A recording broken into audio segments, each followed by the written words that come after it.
In this video, we're going to explore the step-by-step process of building a pedal board, including planning the board, pedal order, power supply, and the practicalities like fixing your pedals to the board and cabling. Right, so the first thing to consider is thinking about what your board is actually for.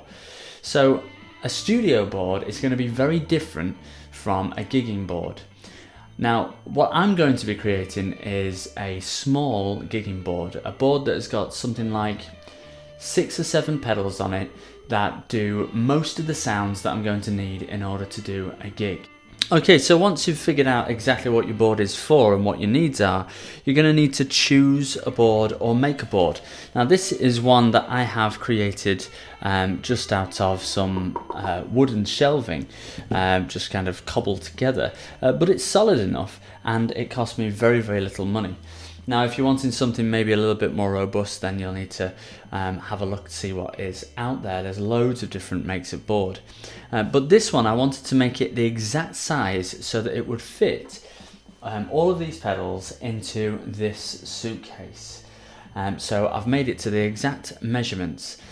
Now beyond that, I want to make sure that everything is going to fit on it. Now I have had a go at this before. You can see all of these little bits of tape here that we'll discuss around fixing things to the board in the past.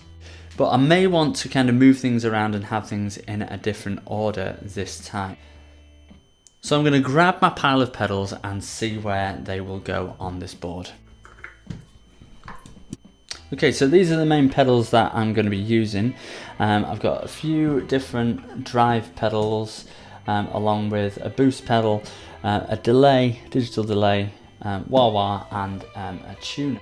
Now thinking about the order that they go in is going to be really, really important, especially with the fuzz face that doesn't like to play with others.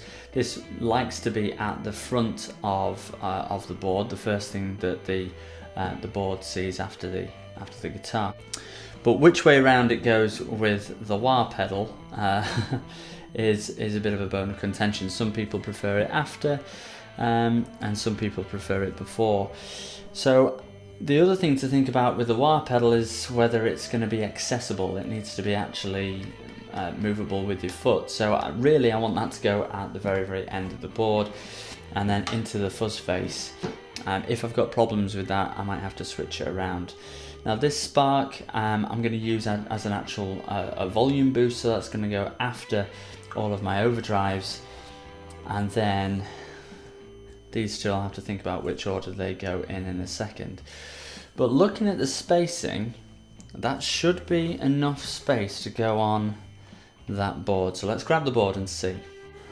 So my power supply is fixed there already. We'll come on to that in a second, but I just want to have a quick rough look around to see if these are going to fit. So this is where this has lived before, right on the edge of the board, which is a really nice spot for it, so that I can get my foot on it. Now as you can see, the fuzz face has actually lived down here before. I don't remember it living there before because the problem with it is the fuzz face wants to be first in the signal chain. So I might have to think about how that's gonna work. These larger pedals here I think have lived there in the past, and I think I've had my tuner up here before, if I remember rightly.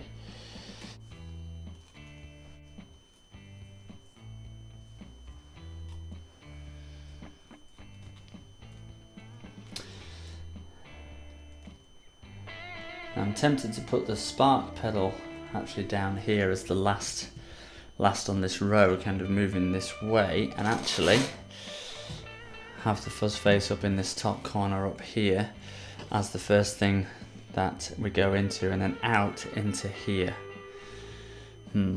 which doesn't leave very much room for the Prophet on the back row there, especially seeing as we've got top mounted jacks. That's definitely not going to go in side by side with anything else. So this stage is really, really important. Having a real good fiddle with this is really, really important to find out what's going to work best, and not actually committing yourself to putting anything down at the start. So I'm still weighing up which way around to put these in the signal chain. So that is really bothering me at the moment. So what I'm going to do is I'm going to fix them to the board in the physical position that they kind of have to go, but then depending on which one I want before the other, afterwards I can kind of wire them differently when I go to the test phase. So I'm pretty convinced that I can get it all on there. The only real issue is this fuzz face and the profit. They haven't got what they need to fix them. So I'll show that to you in just a second of how I'm going to do that and change these pads on here so that they have a nice fix to the board. Now the next thing to talk about is the power supply. Now I've chosen this little mini ISO brick.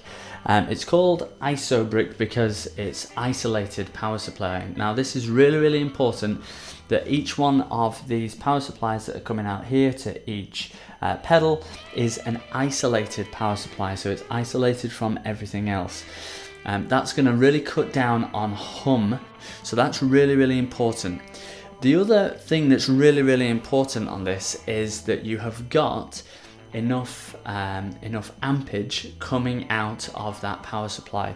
So we can see on here that each one has written on it how much ampage is coming out of these power supplies. They're all 9 volts, which is also something to consider. If you've got any pedals that require 12 volts or 18 volts, then you're going to need something else. So look really carefully at the power supply that you are going to be using. Make sure that it actually fits your needs. And then on the back of your pedal, it's going to tell you how much current draw it actually takes. If it's not on there for some reason, then have a look in the manual, because it definitely will be in there. So you need to make sure that the ampage is enough for all of your pedals and that your voltage is the correct voltage.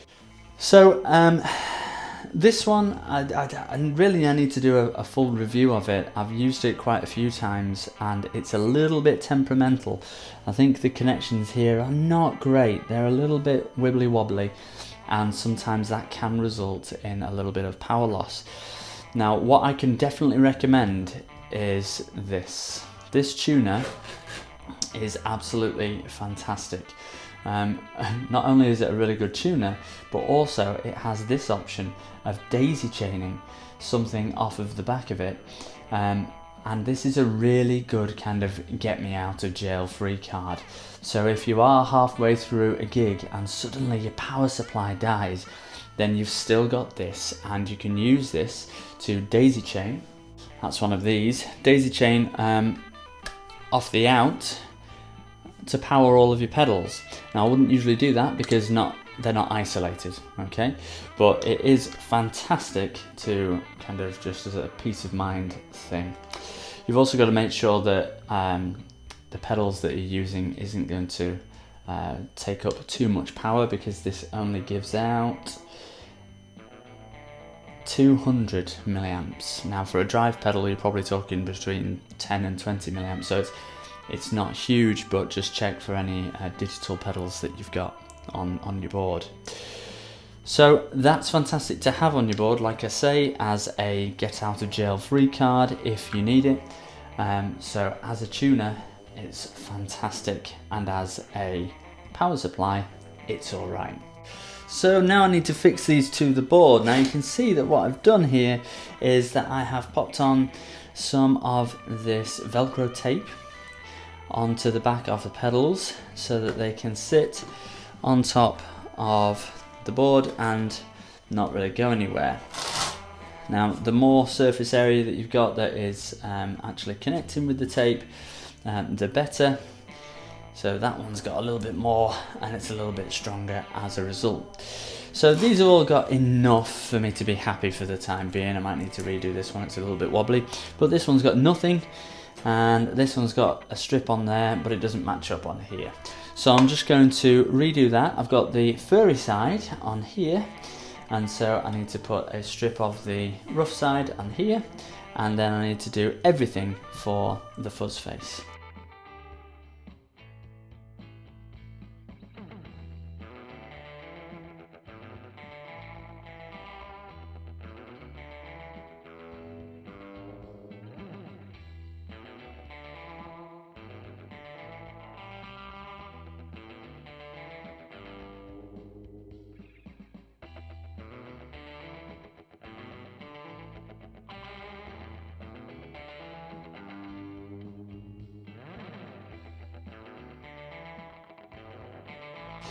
Okay, so from last time, the power is kind of all set up and it's all on the underneath.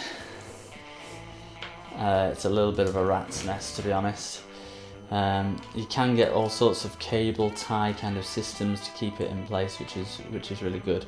But I'm gonna bring these through to the other side and start connecting everything up so that it has the right power supply.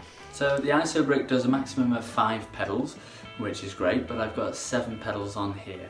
So the daisy chain idea that I was talking about earlier, that I'm definitely going to have to use for 2 of the pedals. So I want to choose very, very carefully which 2 pedals they are, because they're not going to be isolated.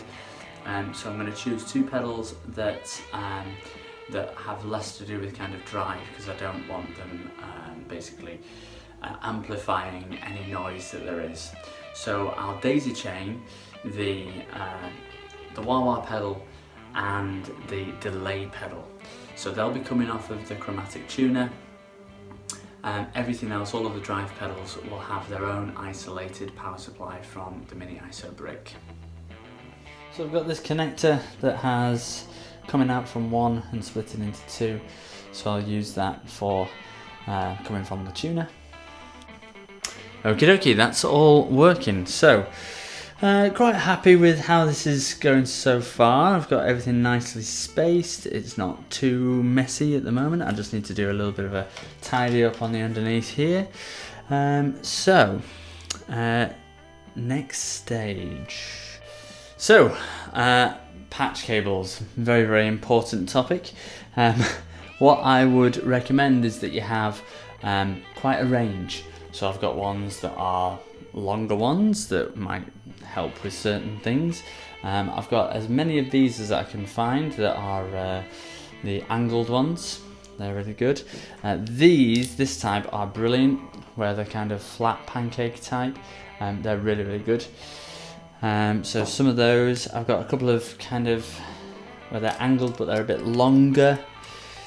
Depending on where I need to go. This one kind of angles one way and then angles the other, which is quite handy. And again, another longer one. So now it's a case of kind of fiddling around and seeing which ones work in the best place based on the board. One of these, we've got the angled jack. Now that is a tight fit there underneath there. Oh yeah, it'll go just about. Now that's actually quite a bit. That's quite long, that one. Wonder if I can get away with a smaller one. I'm going to feed some of the excess underneath, tidy that up later. Just want to try out a few things first. Now this one here to here is a really short gap, but actually there's not a lot of space, so I'm going to use one of these flat pancake type. Actually tempted to see if I can get underneath the board and come back up on the other side. That might be neater. Can I make it? Can I? Oh yeah. That's nice and neat, and it's holding everything in place, which is good. Okay, then here from the output to here the input, so another short one. Let's go with this one.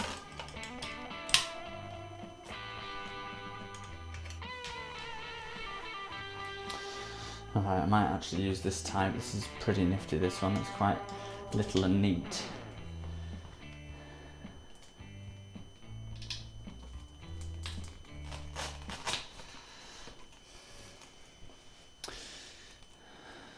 Nice. So now I've got the problem that I'm coming out of here, which is going completely the wrong way, because I need to be coming up to here to come into the delay. I'm going to go from a delay into the tuner. The tuner is going to be completely last in my signal chain.